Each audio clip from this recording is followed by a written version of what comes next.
Merhaba, I am Zeynep and this is a slow-paced Turkish listening practice video, especially good for beginners and intermediate learners who think they can use more practice in the area of listening. You can check out the description for a free PDF that will give you extra study materials for the vocabulary in this video if you want to do a little bit more and get better at Turkish. So let's get to the video. Türkiye'nin en büyük şehirlerinden biri İstanbul, biri de Ankara. Bence ikisi de güzel şehirler ama ikisi birbirinden çok farklı ve ikisi de farklı açılardan güzel. İkisinde de çok farklı şeyler var ve ikisinin de tarzı falan çok farklı. Mesela öncelikle İstanbul çok turistik bir yer. Çünkü İstanbul'da çok tarih var. İstanbul'da tarihi binalar, tarihi yerler çok fazla. O yüzden İstanbul'a çok turist gidiyor. Ama Ankara öyle değil.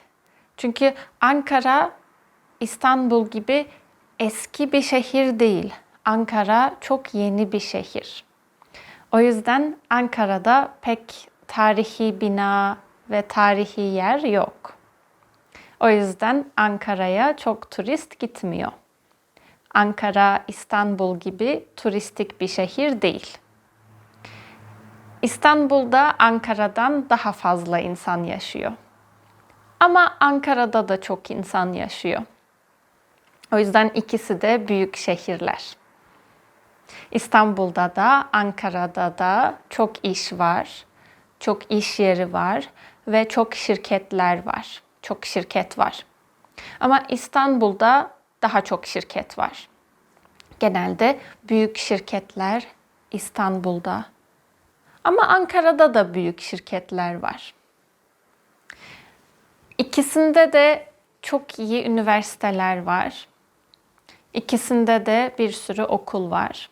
İnsanlar bu okullara gidiyorlar. Bunlar iyi okullar, iyi üniversiteler. Devlet üniversiteleri de var. Özel üniversiteler de var. Ankara, İstanbul kadar büyük değil. İstanbul, Ankara'dan çok çok çok daha büyük. Ankara'da da, İstanbul'da da çok fazla insan yaşıyor. Ankara'nın da, İstanbul'un da nüfusu çok büyük. Ama İstanbul'da Ankara'dan daha fazla insan yaşıyor.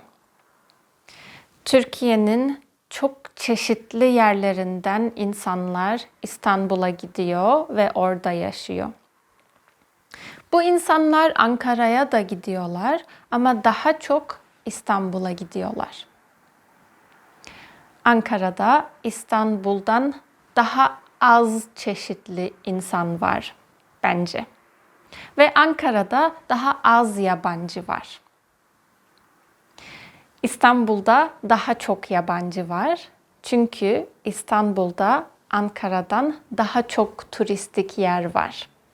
O yüzden İstanbul'a daha çok yabancı insan gidiyor. Ve yabancı insan çalışıyor ve İstanbul'da daha çok yabancı insan yaşıyor. Ankara'da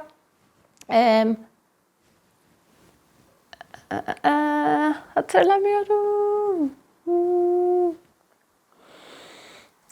Elçilik. Ankara'da elçilikler var ve elçiliklerde çalışan insanlar var. Genelde Ankara'daki yabancılar bu insanlar.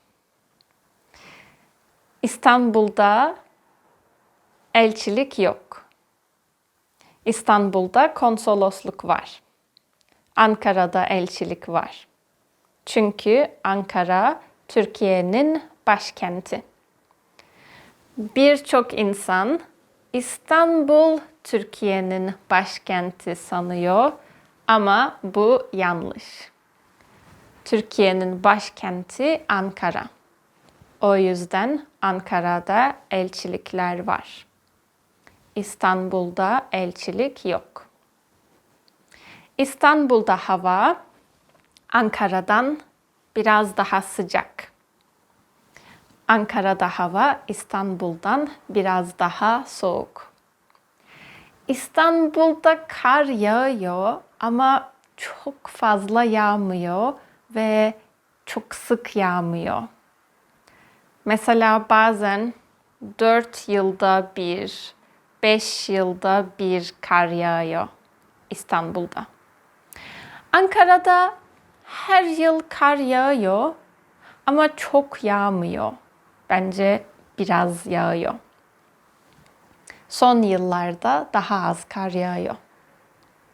Mesela genelde Ankara'da hava kışın işte 5 derece, 10 derece falan oluyor.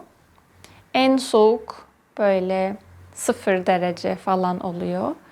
İstanbul'da hava kışın genelde 15 derece, 10 derece falan oluyor. Ve en soğuk 5 derece falan oluyor. Bence çok soğuk olmuyor İstanbul. Yazın ikisi de çok sıcak. Yazın hava Ankara'da daha sıcak oluyor. Ankara'da hava 35 derece, 38 derece, bazen 39-40 derece oluyor. Ama İstanbul'da hava genelde böyle 30 derece, 31 derece, 29 derece falan oluyor. Ama bence İstanbul insanlara daha sıcak geliyor. Çünkü İstanbul çok nemli. Ankara hiç nemli değil. Ankara çok kuru. O yüzden Ankara çok sıcak gelmiyor. Ankara'da 35 derece normal geliyor. Ama İstanbul'da 30 derece çok sıcak geliyor. Sizin şehriniz nasıl bir yer? Şehrinizde çok insan yaşıyor mu? Şehriniz tarihi bir yer mi? Turistik bir yer mi? Şehrinizde hava nasıl? Şehriniz sıcak mı? Soğuk mu? Kışın kar yağıyor mu? Yorumlara yazın. Yorumları okuyorum. Görüşürüz.